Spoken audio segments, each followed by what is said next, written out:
Hello, and welcome to the Marketing Times Analytics podcast. Today, I'm on with Justin Huang. Justin, would you like to introduce yourself?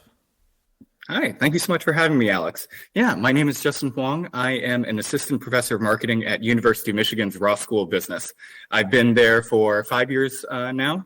Before that, I did my PhD over at Stanford Graduate School of Business's quantitative marketing program.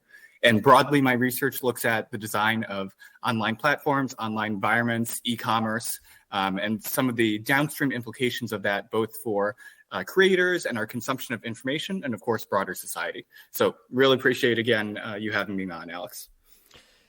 Thank you, Justin. So you touched on content just then. Mm-hmm. So that's the first topic I want to dive into. Can you tell us about the research and teaching you do around how content can control content moderation and maybe content management, how that controls the content that's actually created?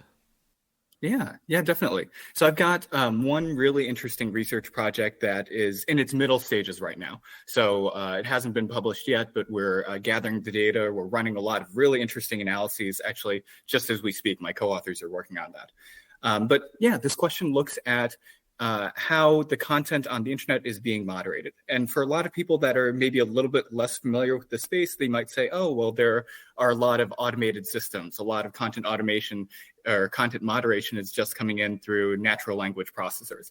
And while there's definitely is that layer, the challenge with content moderation is that a lot of it is contextual. A lot of it, for example, like misinformation or disinformation detection, is highly contextual, requires individual review to know whether or not this is safe content, misinformation content, and appropriate for these platforms. And of course, the platforms themselves, they'll tend to vary in terms of what they define as harmful, non-harmful, what they tend to remove versus not remove. And recently, this came to the forefront. I think a lot of people hadn't thought a lot about content moderation until Elon Musk had acquired Twitter. And Elon Musk, as part of his acquisition, had dialed back a lot of those content moderation restrictions, had laid off or fired a lot of the content moderation teams. So now a lot of people are thinking a lot about, well, what exactly controls what information is out there online? I think another very important question is being raised. Well, how could political bias, how could a bunch of forms of bias seep into those moderation decisions that are being made by individuals? Maybe not necessarily like you and me, but you have large numbers of individuals that are being hired by these teams, by these trust and safety teams at social networks. And they're making these very regular decisions around, is this content appropriate versus not? And of course, for a lot of it, it's a pretty clear-cut line, but sometimes there is ambiguous decision-making. And then what do content moderators do in those cases? So we wanted to study this. In our particular study, we don't have access to Twitter's content moderators, but there are other environments in which content moderation is going on and does have a lot of control over what information is being seen. And I'll give a few examples. If you interact with a Facebook group, the owner then of that Facebook group has the ability to ban individuals from the Facebook group. They have the ability to take down posts within that Facebook group. That is a form of content moderation. If you participate in a Discord server, the owner, of course, of that Discord server, they can ban individuals, they can remove content. If you comment on a YouTube video, and let's say that there is an influencer online and that influencer is making, let's say, misleading product claims, right? They're selling the next new product. It's a protein powder. And this influencer says, you eat this protein powder and you're going to gain 5 pounds of muscle in 5 weeks. And you, as the commenter, says, well, that's unrealistic. People don't gain muscle that quickly. I don't see how this powder is going to help me with it. How is it different from all the other powders? Well, the owner of that YouTube video can select your comment within the UI and say, oh, well, I'm going to delete this comment. It's removed. Same thing with Instagram posts and same thing with TikTok videos. The owners of this content have the ability to moderate that content. So we wanted to see, in one of these environments, how does political bias potentially seep into this process? How could it potentially create an echo chamber whereby even the mechanical removal, like if there are two sides of this situation, the mechanical removal of, the one side of the discussion leads to only the other side being represented. So this brings us to the specific study. It looks at Reddit communities. Reddit communities are great because the data is publicly, readily available. It's there. It's on the Reddit pages. The moderator profiles are also visible. And furthermore, we're able to back out what content was removed by looking at the push shift archives and differencing what is currently visible on the site versus what was archived, what was there in the past. And therefore, we can see what's disappeared. And in short, just to, because this story is going on a little bit, what we find is that there is strong evidence of politically biased content removal. We look at about 100, a little bit over 100 city as well as state-based subreddits, so a lot of the kind of local subreddits that individuals might participate in. And what we find is that if we capture the political orientation of the moderators through the content that they post, through the communities that they participate in. We have a natural language machine learning type classifier in order to infer this. We compare that political orientation with the political orientation of the comment based on the text as well as the co-participation of the individual that made the comment. Well, that content is roughly 10% more likely to be removed if those two are adverse. If one is left and the other is right versus the other is right and the other is left. So I thought it was a really fascinating finding. The other thing that we look at is the diversity of the moderator teams. We find, perhaps somewhat unsurprisingly, that more diverse moderator teams engage in less politically biased content removals. And I think this has a lot of implications for the teams and the organizations that say trust and safety over at Twitter or trust and safety over at Facebook might look to form, and that it's good to have a diversity of thought because that diversity of thought leads to more checks on the process, leads to less politically biased content removals, and of course can encourage healthier discussion on these sites. How do you measure if something is politically biased? Yeah, definitely. So we are doing this through a regression analysis, and the regression analysis looks to capture the notion that we want to make kind of an apples to apples comparison. We want two sets of comments or broadly, sets of comments whereby they're the same across a wide variety of other characteristics. That includes the score of the comment, how long it was there, some features that are related to the textual content of the comment too. So for example, whether or not the content would be considered positive versus negative, whether or not that content would be considered toxic or non-toxic. And all these are coming in through machine learning based classifiers. And then essentially what we're doing is looking at content that is essentially the same, except one piece of content is right supporting versus the other piece of content is left supporting. To give kind of like a very generic example, let's say that in the lead up to the 2020 election, someone is commenting, oh, I think this is terrible. I think Trump should be in jail. Or someone else is commenting, oh, this is terrible. I think Biden should be in jail. Well, both those comments are relatively politically charged. You could argue whether or not they're toxic versus non-toxic, but the political bias would come in if one of those comments that is otherwise completely the same, except for one of them is right supporting, the other one is left supporting, if one of those is more consistently removed than the other. That's a good answer. Yeah, I think that makes sense. Mm-hmm. And then, of course, how people would be putting together the training sets for those models, right? And feeding it. What does right supporting mean? Yes, myself and my research team, we are putting together these classifiers and then building those classifiers as well. And is your research team diverse? I would say so. I would say so. Yes. Definitely, we have a wide variety of different perspectives that are being represented there. And yeah, definitely when we're putting together our teams, we're looking for a diversity. We're less oftentimes looking at political leaning, but we're looking at diversity of perspectives. We're looking at diversity of skills that are available. We're looking for diversity of kind of where individuals are within their careers and making sure that we assemble teams that include kind of more junior faculty, more middle faculty, more senior faculty. And, we try to put together those teams as much as possible. On the other hand, too, each project typically has a different team, and those teams tend to be a little bit on the smaller side. So as a result of that, some projects will have more diversity, some projects will have less diversity just due to those small numbers. When I say team here, I'm not talking about, say, 20 individuals. I'm talking about myself and maybe a couple others. Mm-hmm. And some of the larger projects maybe goes up to 5 or 7. Mm-hmm. But pretty much caps out around there.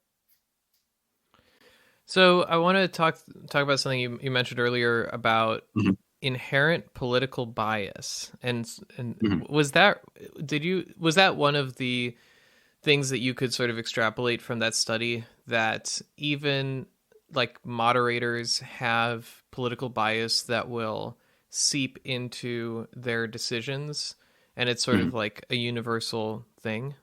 Yeah, so I would say, this is coming less out of our particular study and more out of the fact that we see from the broader psychology literature that individuals hold biases and that these biases can act sometimes consciously, but oftentimes subconsciously on a wide range of decisions that we make. So, we took that essentially as a starting point and said, well, given that this bias has been detected in a broad variety of other situations, how does it specifically relate to content removal decisions? And what implications do those content removal decisions have for the variety of content that users ultimately see? And of course, it connects back to broader discussions that are happening within the political science literature, within the information systems literature, around the formation of echo chambers and what that means for the diversity of opinions that individuals perceive and how that can be persuasive to them. So individuals oftentimes are looking to conform. They're looking to descriptive norms. They're looking to what other individuals are doing and utilizing that to infer, well, I want to be somewhat moderate in my political opinion, right? I want to represent kind of a balance between what I'm seeing. And the challenge is that in a lot of online spaces, they become echo chambers. You have individuals, if you're more right-leaning versus more left-leaning, you'll tend to participate in spaces that also reflect those views. And therefore, you can see that political views can drift over time because each group says, oh, well, I feel like I'm average, right? I look at the people that I'm participating in. I'm looking at the people whose tweets I'm following, and I'm representing roughly the average political view amongst them. And you don't see the fact that your feed that you receive, the communities that you participate in, are a small subset of the broader political spectrum. And that can lead to both sides of the political aisle operating with a different set of facts and not being able to see eye to eye. And of course, that's a huge challenge to our democracy. If two sets of individuals, they aren't operating on the same sets of facts, they believe two completely different truths, are seeing two completely different views of the world, and you're asking them, hey, maybe we should get together, put our heads together to solve some of the bigger problems of our time. How do you decide that something is true? Yeah, that's definitely a huge question. We don't look at that specifically in our study. We're not looking at the truthiness of statements.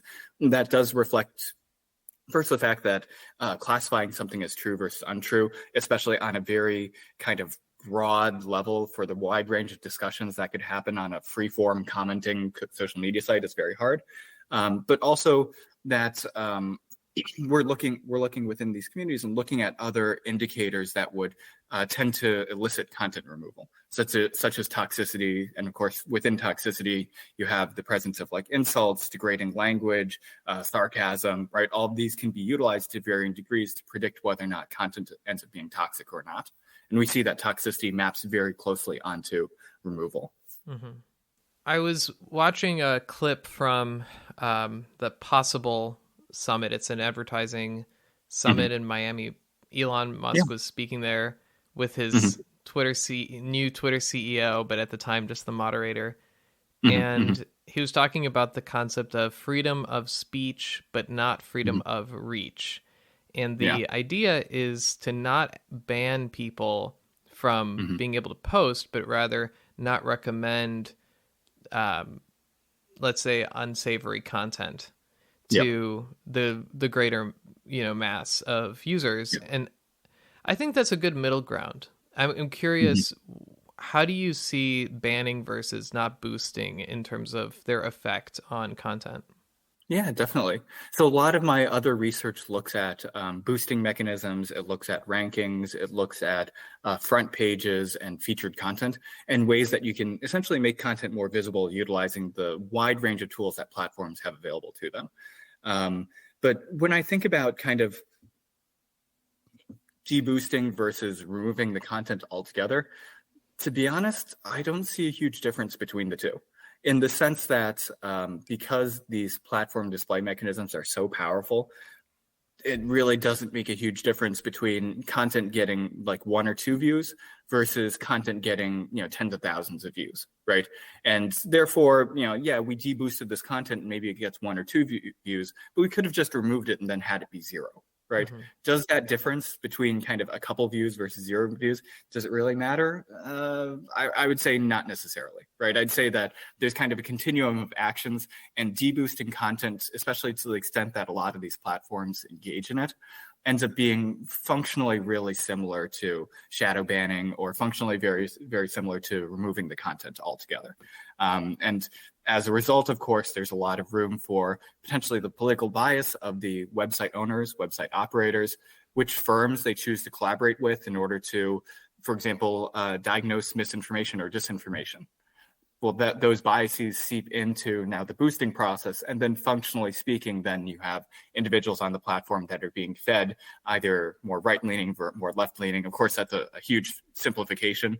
The world doesn't only fit within right-leaning versus left-leaning, but they see a very uniform set of information, set of facts that's coming in through the platform owners' own biases. I agree. I don't think there is much of a difference. I think they're both a form of banning. Mm-hmm. I sort of, so I want to, can you sort of simplify it? Because Mm-hmm. it is quite a complex argument. If so, when we're Mm-hmm. talking about banning, um, what is the value of banning content? Let me just put it that way. Yeah. So, I think this gets, out of the specific domain of my research. The domain of my research is looking at kind of the effects of these decisions that are being made, as well as the extent to which these kind of levers that are available to platforms are effective. But I think it is a very important question in terms of, what types of content should be removed. Where exactly is that line? And I think this is a place whereby a lot of reasonable minds will differ. I think that a lot of people would say, well, there could be abusive content, right? You think of child abuse, you think of maybe violent content, you think of, oftentimes people would say explicitly hateful content should be removed. But the problem is, well, where does that hate go from, hate into a gray area? Where is it hate versus legitimate expressions of political opinion? At what point does kind of, these maybe normative discussions around, and nowadays the political ecosystem is so fractured, but people are saying Biden should be in jail, Trump should be in jail, Hillary Clinton should be in jail. Well, so at what point does that veer into hate? And do we expect that users should support these opinions in order for them to be legitimate political opinions? And to what extent are they potentially have the potential to spread misinformation if individuals maybe quote some facts in support of their arguments, but those facts are wrong, either to a slight degree or a major degree? And that's where a lot of moderation is difficult. The argument that I make through my research isn't that we shouldn't have no moderation, but rather that moderation is a really hard challenge, and that moderating the internet and making sure that the internet works for you and me, works for all of the users on the platform, that's really, really difficult. And therefore, we should understand the implications of our actions, understand the potential blind spots that we should have as people who might operate these platforms, as people that might engage with these platforms, as potentially content moderators, if we create our own content and then moderate the comments that are being made on that content. I want to point out the blind spots. I want people to understand the implications of their decisions, but it's not to say that people should engage in one behavior or another. Mm-hmm. Sounds like you are sort of treating moderation like it is a double-edged sword, and we have to be careful with how we use it. And Definitely. so you must be a fan of community notes, because I think the interesting thing about that is that they have a balanced team that that does research for everything, and that is sort of like a form of diversity. Yeah. I think community notes, I think it's been a great initiative. Of course, all the same caveats around kind of having diverse perspectives on that team, making sure that they're utilizing high quality sources. All that is still relevant. But I think those community notes can be very helpful. And I think this is kind of my own personal opinion. Don't consider this to be backed by any sort of research, but my own personal opinion, my own personal feel is that it ends up being a better alternative than deboosting this content altogether, right? because by calling out what exactly is false about the information that's being spread, then people who are following this individual, then they can see, oh, this individual that I follow, they were clearly wrong about this particular point that was being made. And therefore, maybe if I see them making subsequent points, maybe I should approach those points with a little bit more skepticism, a little bit more critical thinking. And I think that kind of encouraging people to get out of their echo chambers, encourage them to engage a little bit more critically with the information that they receive online. I think that's enormously beneficial, much more beneficial than kind of hiding away that content that might be incorrect. And then individuals don't engage in those same critical and kind of retrospective, those deep examining processes. Has your research extended at all into when moderation is flawed? For instance, like when the leader of the company or leaders of the company have a sort of leaning and that effect on the moderation? So we don't have information on that specifically. My observation as someone who's been studying social media is that it probably does happen. The Twitter files were a very, very interesting look into kind of the previous content moderation system that existed before Elon Musk. And you could definitely see that there were areas whereby political bias was seeping in due to differential collaboration with individuals that were more right-leaning versus more left-leaning. So my personal take, which is of course informed by what I've seen, would be it probably happens, but doing specific research on it is very difficult. And that is why we decided to study Reddit in our particular context, because we wanted sample size, right?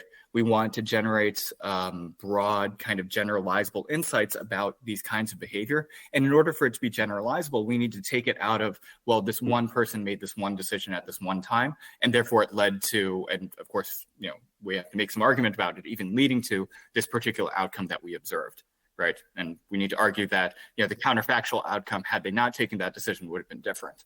All of that is very difficult when we have just a couple of events.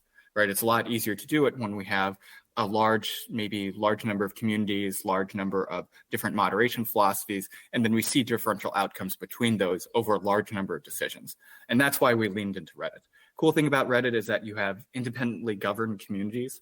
The moderators on r/Chicago are different from the moderators on r/New York, different from those on r/Los Angeles. And therefore, we can get a large sample size of different decision makers that have different political leanings and are making these decisions across hundreds of thousands of comments on a regular basis. So that's why we leaned into that particular data set to study this question, as opposed to trying to understand specifically what content was removed on Twitter. The other challenge is that when Twitter removes content, it oftentimes is less transparent about that process. It's harder to see specifically what content was removed and be able to see kind of, what did it look like before that removal.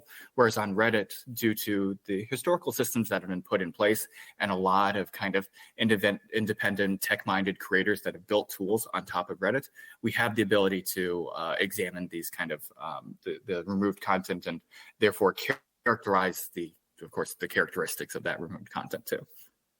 Would you say there is a positive relationship between how close to the fire a comment is and its likelihood to be subject to moderation? Would you say things on the edge are a little bit more likely? Definitely. Okay. Definitely. And of course, a big part of answering this question well of kind of when does it become politically biased is to, as best we can, make an apples to apples comparison of kind of how on the line, right? How borderline is this content, and how can we kind of make that comparison to similar content that's on the borderline but would have supported the other political spectrum.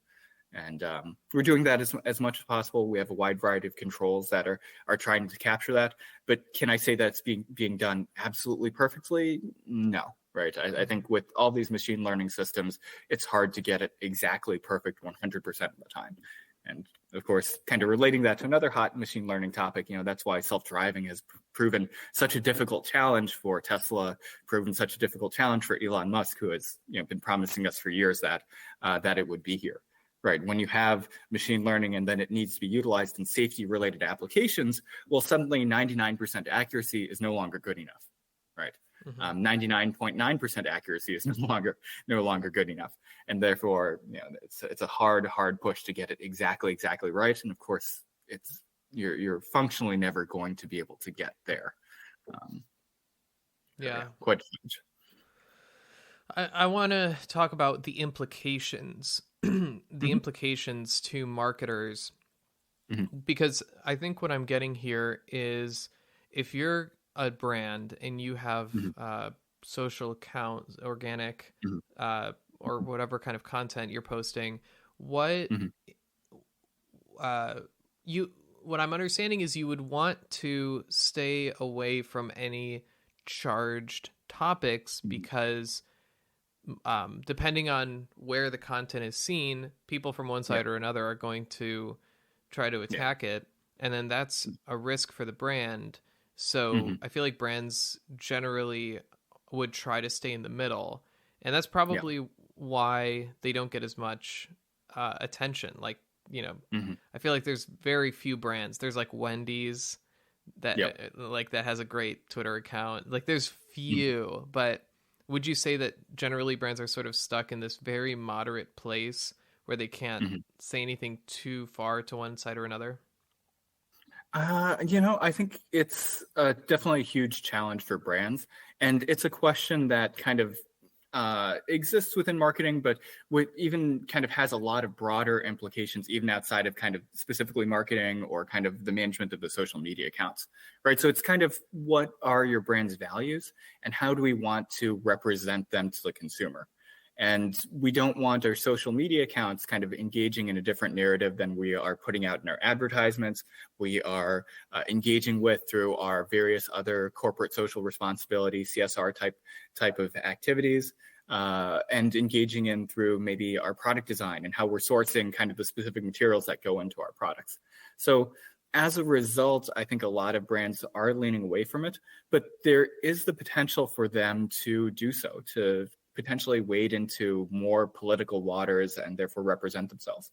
And we see as a major battleground around this, making no value judgment either way, but a lot of questions around kind of racial diversity, around gender diversity. A lot of those are huge hot button topics that are, the battlefront of American culture right now. And you see brands to varying degrees looking to dip their toes into it, some to some success, others to less success. And that is not a decision that brands should make lightly, right? That really is coming down to the identity of the brand. On the other hand, while I say that it's not a decision that brands should make lightly, I also don't think that it's one that brands should avoid, right? Brands need ways to stand out.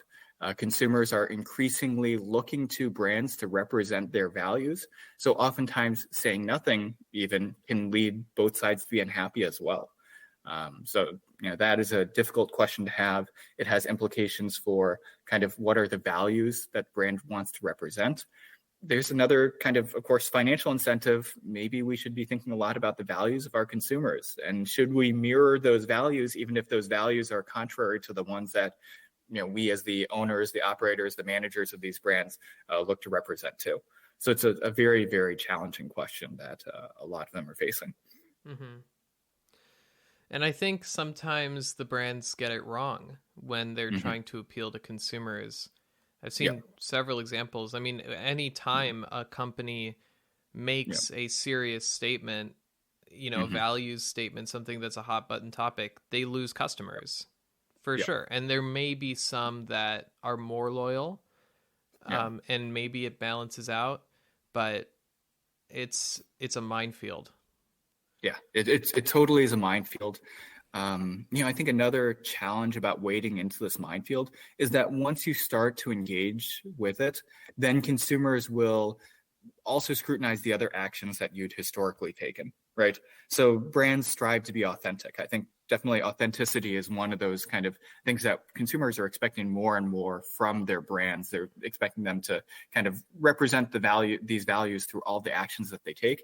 And the problem is, once we maybe engage in these social media campaigns. We make some tweets that are supportive of one cause versus another cause. Well, people will dig into past historical actions and then say, well, okay, right now you're saying that you supported this, but you didn't support it a year ago when you did X, Y, and Z. Or you don't support it through your supply chain. Let's say that you are standing up for labor rights right now. Well, they'll say, oh, you had this strike that happened, a year ago, a couple years ago, and you took these very harsh actions in order to break that strike, and that can very much backfire on the brand. So really, it like you mentioned, minefield is the best way to describe this. And unfortunately, not engaging with it itself is also a minefield too. So no easy answers there. Mm-hmm. Yeah, that's interesting. Yeah, sometimes the lack of action is just as bad. Yeah. It's the lack of action says something as well. And increasingly consumers will love brands, right? They will kind of form an emotional attachment to the brand because of the values that they believe that brand represents. So if you aren't utilizing the fact that your brand can represent kind of broader values about and a broader vision of our society, that could potentially be leaving customer loyalty on the table. And of course, that translates into leaving money on the table, of course. Definitely. So would you recommend, if a brand wanted to navigate this social media world, that they do their research into the values that the greatest number of their customers share? And it feels like what a politician would do. Yes. Yeah. Is that sort of the direction? So I think it's a really interesting question. And I think it really depends on a variety of factors. First, kind of the extent to which your brand might be publicly versus privately held, your own kind of values as the owners, as managers of that brand. But also it's a tension between kind of the short term versus the long term. Your current customer base might have values right now, but through the messages that you deliver, you could potentially change those values. You could acquire new customer bases similarly. The values of your consumers might be shifting over time. So, while it definitely is a good advice always to listen to the customer, right? I tell my students to do that on a regular basis. It's also important to recognize that kind of what the current customer is isn't what the customer will be like in the future, and that there's always room for more acquisition, more retention, and that that information should change. So I'd say as a general broad rule of thumb, should you be expressing values that are completely contrary to your audience, probably isn't a great business decision, but there's room for a lot of play within that space and a lot of creativity potentially for brand managers. Mm-hmm. I like that. That's makes a lot of sense especially when you map out the threats that surround it, not just now, but in the future. Mm-hmm. Yeah, definitely. So I want to switch gears and ask you about your research in pandemic-related stigma. And this is similar to what we were talking about in terms of, I guess, like the content that is being shared and how that affects people's behavior. Do you want to give us an overview of that research? Yeah, definitely. I'll give kind of a high level overview, and then I'll connect it to maybe some of the topics that we've been talking about before. So at a very high level overview, we had seen that there was an outpouring of kind of violence and aggression that was directed towards Asian Americans after the pandemic. So you might have heard about the hashtag Stop Asian Hate or Stop AAPI Hate. We'd seen from FBI data as well as a number of hate crime trackers that there was a dramatic spike in violent attacks and aggression towards Asian Americans during that pandemic period. So what I as a researcher wanted to do, and specifically as a marketing researcher, wanted to look at, well, we see that a lot of this hate is happening on kind of the very extreme kind of violent end of the spectrum, but does this kind of hatred, does this stigma, does this racism extend to more kind of subtle behaviors that might be conscious, but might even be unconscious as well, whereby individuals, because Asian Americans were being stigmatized during that period, did they tend to avoid products that were associated with Asia? And a great laboratory for studying this was food. Food had historically been an outlet for a lot of racial stereotypes. You might have heard racial stereotypes around Asians eating cats and dogs. There's also a lot of history around the fact that Asian restaurants are associated with high usage of MSG. And therefore, there was this term, Chinese restaurant syndrome, that went around, whereby they said, oh, Asian restaurants, they use so much MSG, and therefore I'm going to get headaches when I consume the food. This was, of course, ignoring the fact that MSG occurs in massive quantities in a whole bunch of fermented and processed products. That includes like simple stuff like potato chips. If you eat Cheetos, if you eat Doritos, for example, huge amounts of MSG in that. Naturally occurring in meats, naturally occurring in tomato sauces, naturally occurring in seaweed and Parmesan cheese, so on and so forth. Just to give one more example, too, of kind of food-related stereotypes and kind of stigmas and how they've been historically an outlet for sentiment towards ethnic groups, you might have remembered freedom fries. This was post 9/11 with the fact that France did not agree with the U.S.'s decision to invade Iraq. And because of France's refusal, well, there was a lot of anti-French sentiment. And therefore, we saw a lot of restaurants, instead of having them named French fries, they wanted to take the French out of French fries. So oftentimes they were called freedom fries during that period. You'd see signs where the French is crossed out and it says freedom, and they put like an American flag next to it. There are also instances whereby individuals were pouring out, smashing bottles of French wine too, again, to express the fact that, oh, well, you know, France should be standing with us during this time, and they're not. So definitely see food as this historical outlet. We thought, okay, well, that's a great business to go and study. The other really interesting thing is that, you know, while we've had similar kind of large geopolitical, economic events that have created shifts in sentiment towards individuals from particular geographic regions. To give a couple examples, you have in the 1980s, there was the US and Japanese economic competition. A lot of, particularly around Detroit, a lot of auto workers were upset by the fact that Japanese vehicles were, at least in their perspective, undercutting kind of US prices and therefore decreasing their quality of living.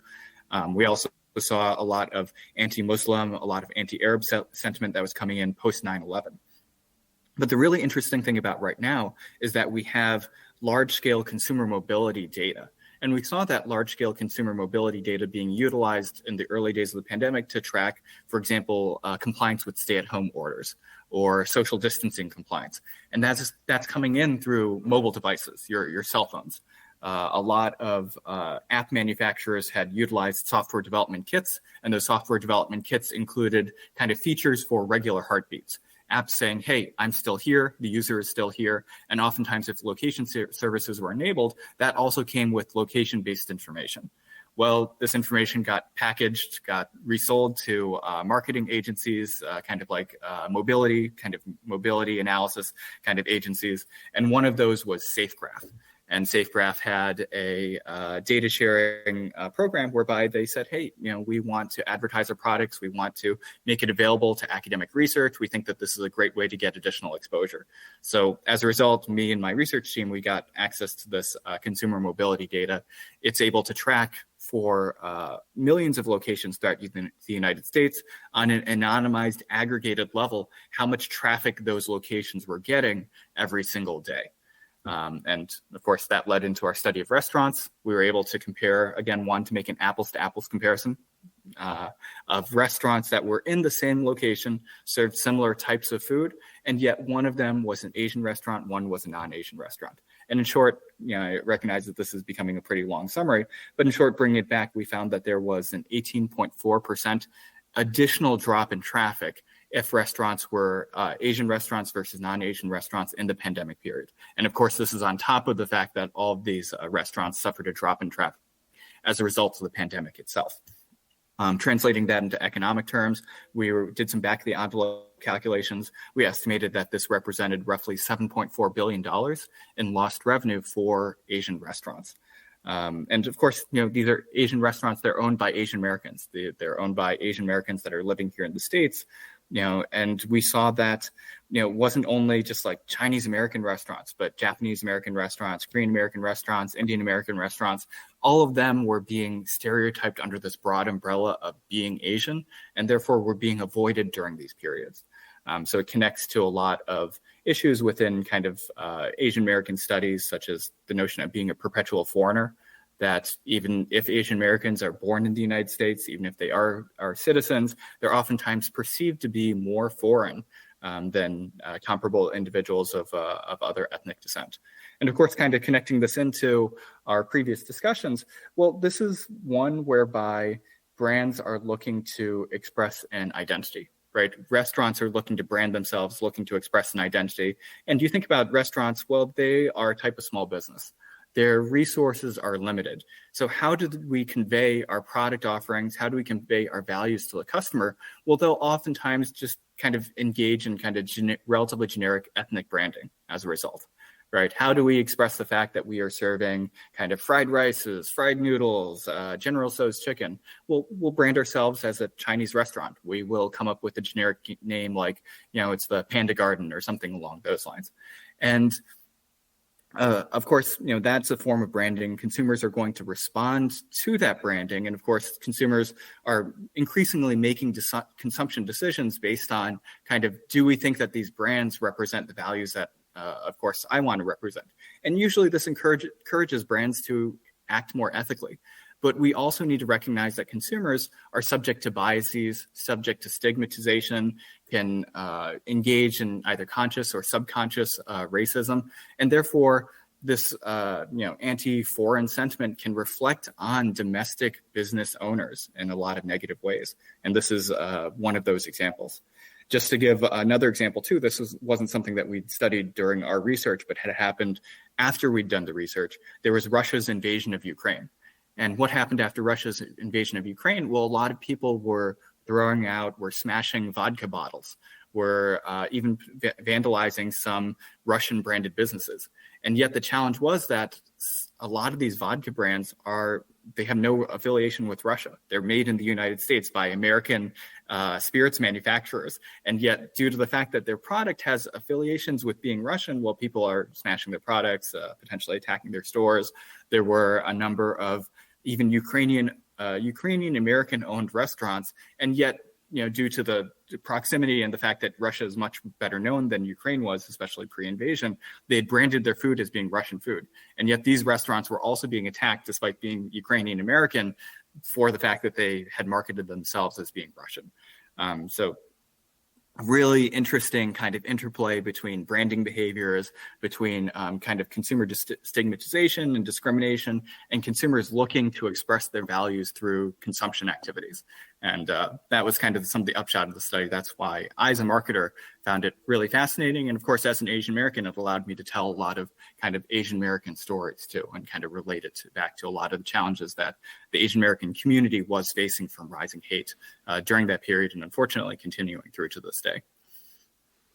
So what data did you use for that study? How did you measure the impact to the businesses? Yeah, definitely. So that was coming in through the consumer traffic data.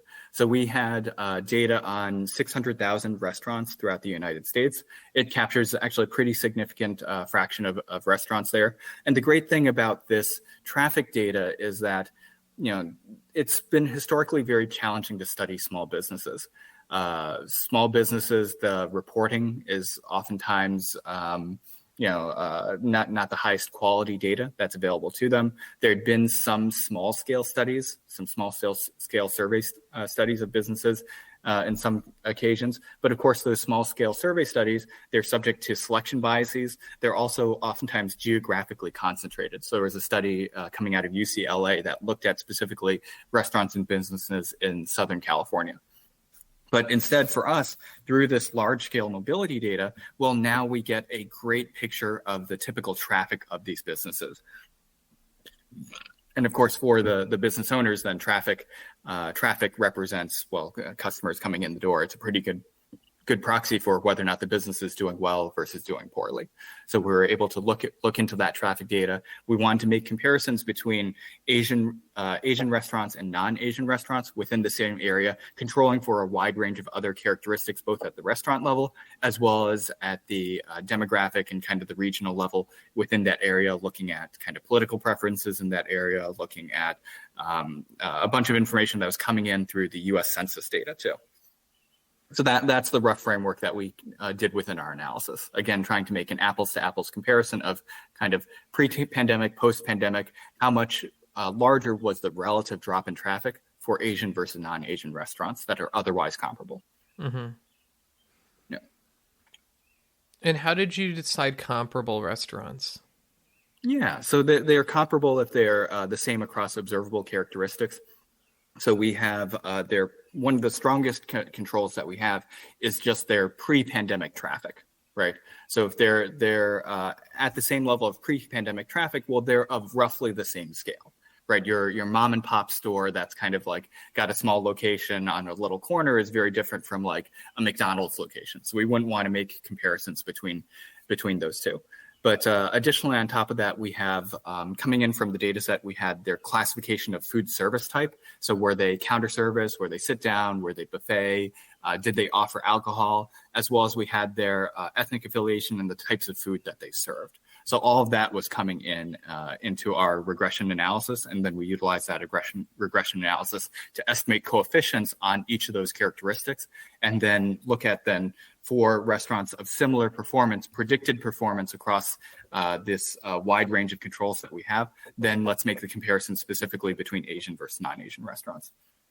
Mm-hmm. Yeah. Just curious, why is there anti-Asian sentiment? Mm-hmm. What's the source? Yeah, definitely. So, one of the things that we looked at, and this was very unfortunate, was the fact that our political leaders, President Donald Trump at the time, former President Donald Trump at the time, did not engage in the efforts that I would say was his responsibility to destigmatize the pandemic. And especially as the stigma was affecting Asian Americans and the Asian American community. So there was the fact that Donald Trump had consistently called the virus the China virus. And that in and of itself doesn't sound, the worst. But when you think about the fact that the World Health Organization had run a number of studies around the fact that when you associate diseases with geographic locations with peoples, then those geographic locations and those peoples tend to be stigmatized. And that was what led into their recommendation to destigmatize disease naming in 2015. So of course, 5 years before the start of the pandemic. And the fact that Donald Trump took the next step. He would oftentimes call the virus Kung flu. And when you tie aspects of Asian and Asian American culture from the fact that Kung Fu movies were a huge part of Asian American cinema. You think about, for example, Bruce Lee, right? You take this kind of long history that Bruce Lee had and, a point of pride, a point of identification for a lot of Asian Americans. And then suddenly you tie it into a terrible, terrible disease that is ravaging the country. Well, that creates a lot of stigma, and that goes into creating specific racism towards individuals of that descent and saying, oh, well, this person, because of the color of the skin, because of their appearance, they must be then carriers of disease. And it led to, unfortunately, a lot of terrible, terrible attacks. I'll give one example. There was Bawi Kung.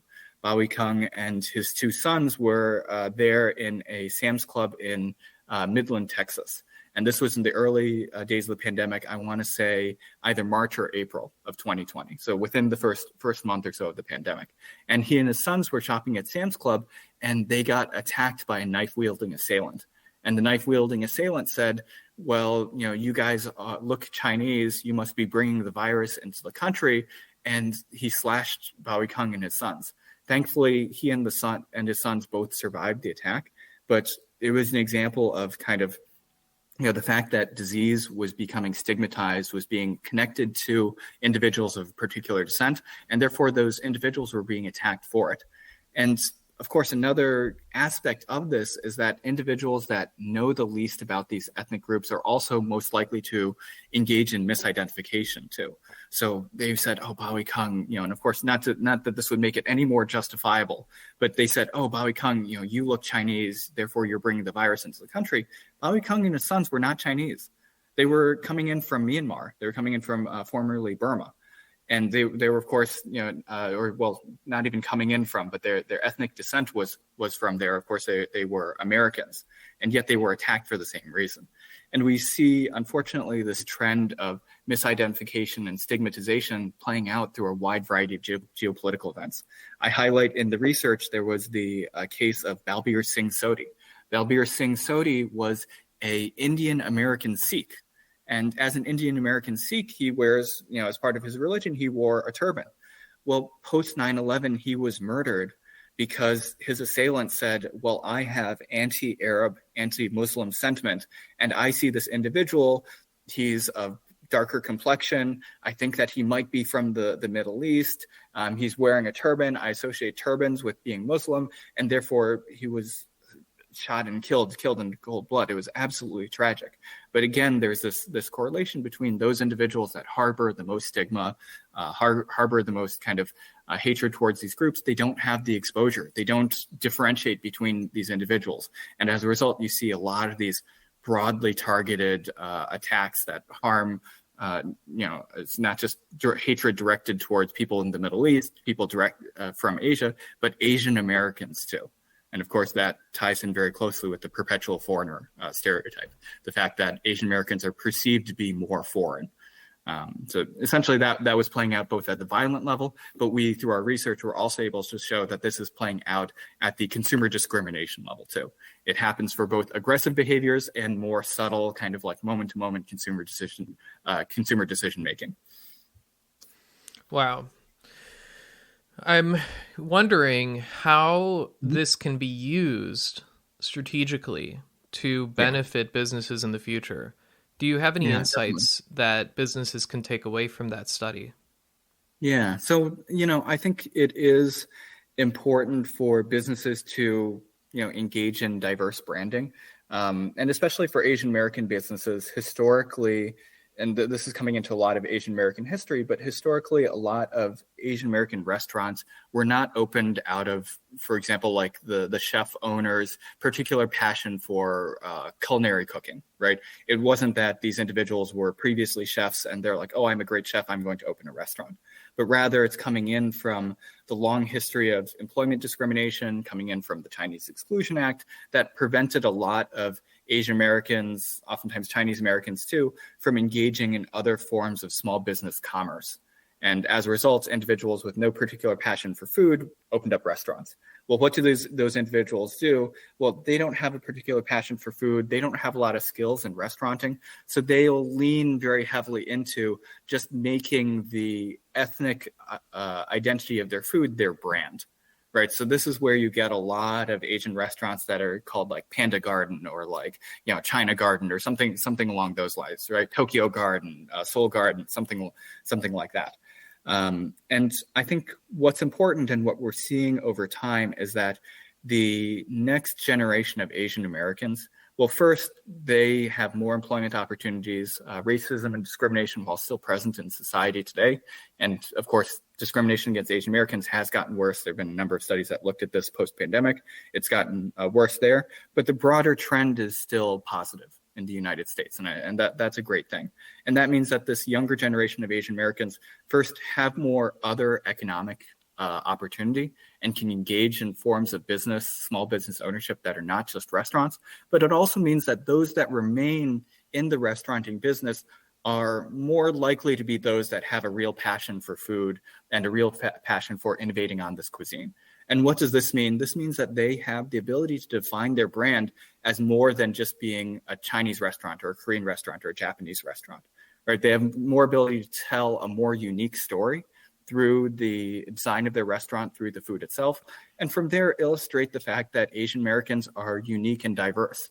Try and fight back on this kind of stigma that Asian Americans are all the same, that there is kind of this outgroup, the phenomenon is called outgroup homophily, the idea, and outgroup homogeneity, the notion that kind of, if I have less exposure to this group, I'm going to assume that everyone in this group is roughly the same. Well, a great way to fight back against that is through education, through illustrating that there is diversity, a lot of diversity within these groups. And that story is slowly being told, right? It's not something that's going to change overnight, but rather just slowly and steadily we see that people are understanding the diversity of Asian Americans. They're understanding Asian American stories, and that understanding can lead to more pushback, can decrease the stigma, decrease the ignorance that has historically at least surrounded Asian Americans. So little by little, small changes are being made. And of course, branding and kind of the broader system that we have, branding and through firms, through our interactions through firms, is a source of education in the country. And that is happening. So business owners, through their branding, telling more stories, decreasing ignorance, hopefully fights back against some of these challenges that we see.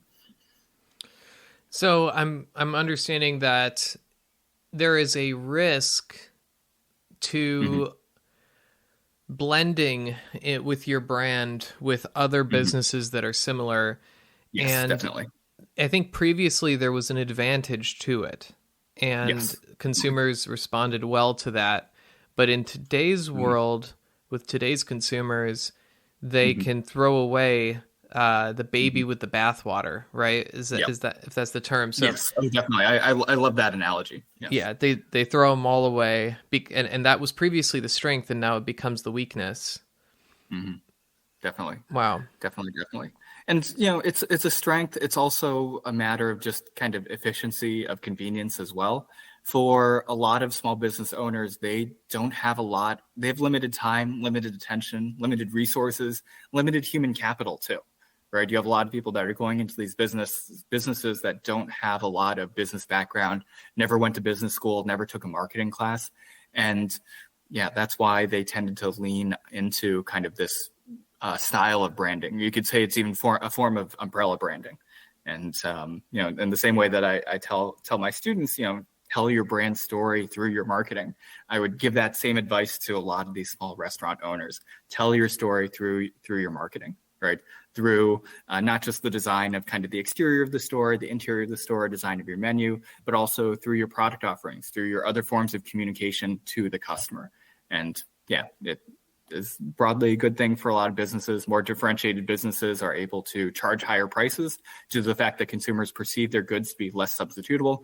And like you mentioned, it prevents this challenge of throwing the baby out of the bathwater. You have told your own unique story, and you're seen not just as another generic Chinese restaurant, another generic Japanese restaurant, another generic Korean restaurant. And would you say this also applies to personal branding as well, that the same threat can be seen with blending into a larger group, and it's more important to showcase your individuality? Yeah. Oh, definitely is the case. And as someone who studies social media, thinks a lot about these social media platforms, one thing that a lot of individuals can learn from the influencers that they follow is successful influencers are very good at expressing their personal brand, very good at creating a personality for themselves, because having a more unique personality makes you less substitutable with other influencers that are also within that space, and it builds customer loyalty, right? It builds an audience for the influencers. Maybe they'll consider that an audience or audience loyalty. But for a lot of other businesses, that means customer loyalty. And for a lot of people, people who aren't even working in marketing, but individuals that are trying to make a place for themselves and create an identity for themselves in the personal and the business world, it's very important to engage in this personal branding. Crucial, in fact, to engage in this personal branding, because again, you're seen as less substitutable. You build more loyalty amongst potential employers, potential coworkers that want to work with you. So yeah, I love that connection. Wow. I've learned a lot, and I hope the listeners also really enjoyed it. I think this is a good stopping point. I know that we could dive into some more topics, but I think that we should do a follow-up soon. Sounds excellent. Thank you, Justin. I want to thank you for coming on the podcast and for sharing all of your research. Thank you so much, Alex. It's been wonderful, and hope to see you again soon. Absolutely. And thanks everyone for listening. We'll talk to you soon. Awesome. Great job. Thank Thank you. Thank you so much. Yeah, I think it flowed really well. I think we had a good kind of variety of topics.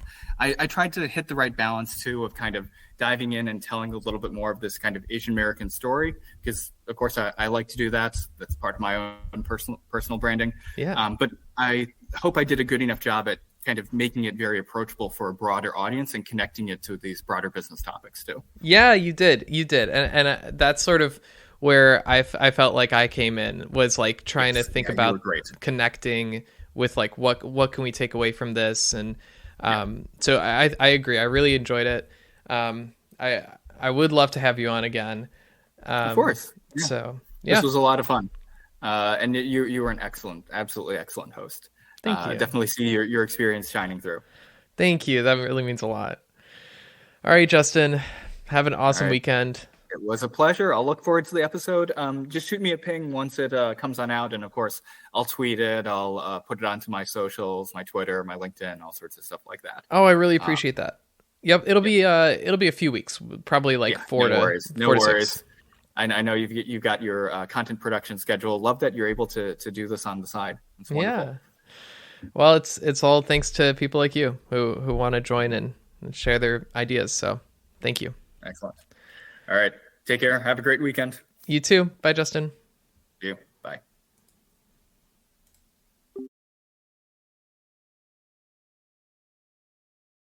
So I